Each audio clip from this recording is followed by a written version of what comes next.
So the next SN mechanism is the SN1 mechanism. The reaction between the tertiary butyl bromide and the hydroxide ion to give a tertiary butyl alcohol is the example of or follows the first order kinetics. It means in the rate equation there will be only one reactant is present, that is the substrate, and that is nothing but the tertiary butyl bromide, and therefore this reaction follows the first order kinetics, and therefore it is called substitution nucleophilic unimolecular. It means the rate of this reaction depend only on the one reactant, and that reactant is substrate, and in that case it is the tertiary butyl bromide, and therefore we can say that this reaction follows the first order kinetics, and therefore the one carries the unimolecular. It means the rate of the reaction depends only on the concentration of the substrate, only on the concentration of one reactant, and therefore it is called the substitution nucleophilic unimolecular mechanism. Now this is the example of SN1 mechanism. Tertiary butyl bromide reacts with the hydroxyl ion to give a tertiary butyl alcohol. Now if you observe the rate of the reaction by the chemical kinetics, we are getting the rate equation for this reaction, and for that reaction the rate equation is rate is equal to K, concentration of tertiary butyl bromide. If you observe this rate equation, in that case there will be a only substrate, that is only one reactant is appear. The concentration, it means the concentration of this substrate, that is the tertiary butyl bromide, affect the rate of the reaction. The second reactant, that is the hydroxide ion, does not affect the rate of the reaction. It means therefore we can say that it is a two-step mechanism, because the rate is affected only by the one reactant, that is the substrate. The nucleophile does not affect the rate of the reaction, and therefore we can conclude that this reaction will be having a two-step mechanism. Now what happens in the first step? In the first step there will be a heterolytic fission of the substrate, carbon bromine bond will be takes place, and it is a slow step to form a carbocation. So in that case there will be breaking of carbon and that of the bromine bond, and there will be a formation of planar carbocation.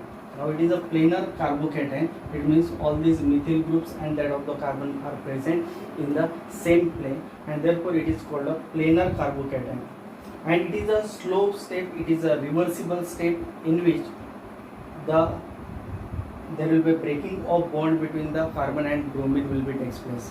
Now as you know that which is called a rate determining step, the slowest step in the course of reaction is called a rate determining step, and therefore according to the rate equation we are writing this mechanism, because in the rate equation only concentration of the tertiary butyl bromide is appear, and therefore in the slowest step only the substrate must be involved, and therefore we can say that in the first step there will be a breaking of the carbon bromine bond in the substrate to form a planar carbocation. Now in the subsequent first step, this will be a first step, what happens? The hydroxide ion attack on the planar carbocation, and then there will be a formation of bond between the hydroxide ion and that of the carbocation to give a tertiary butyl alcohol. Now if you observe in the SN1 mechanism, it involves the two steps. In the first step there will be a bond breaking, and in the first step there will be a bond making. It means the bond breaking and bond making are takes place in two different steps, and out of that one step is slow and one step is fast, and the step which will be a slow, it is the rate determining step.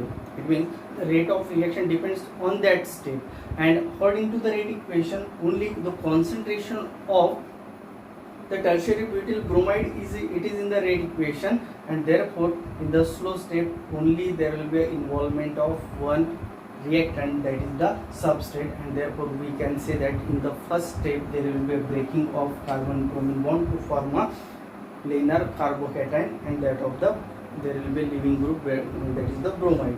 And in the subsequent fast second step there will be a formation of bond between the hydroxide ion and that of the carbon to form a tertiary butyl alcohol. Now what are the silent features of this SN1 mechanism? So first one, it is SN1 is a two-step mechanism. Second one, the rate of the reaction is depend only on the substrate, not on the nucleophile.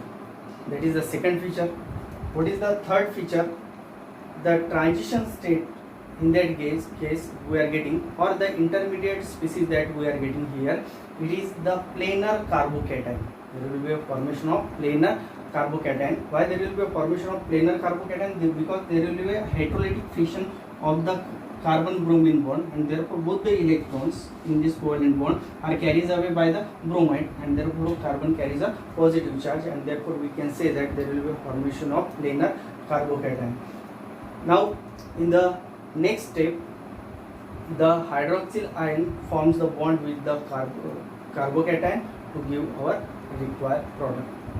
Now if we are using the optically active substrate, the product obtained with racemization, as you know that what is the racemic mixture? It is the equimolar mixture of the enantiomers, that is the dextrorotatory isomer and levorotatory isomer. If we are present by in the same concentration and in the same amount, then that mixture is optically inactive, that is called a racemic mixture.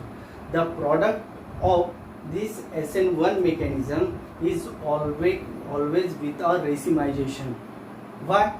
Because it means the product obtained with the racemic mixture, it means it contains both the enantiomers in the same amount. Why we are getting the racemic mixture?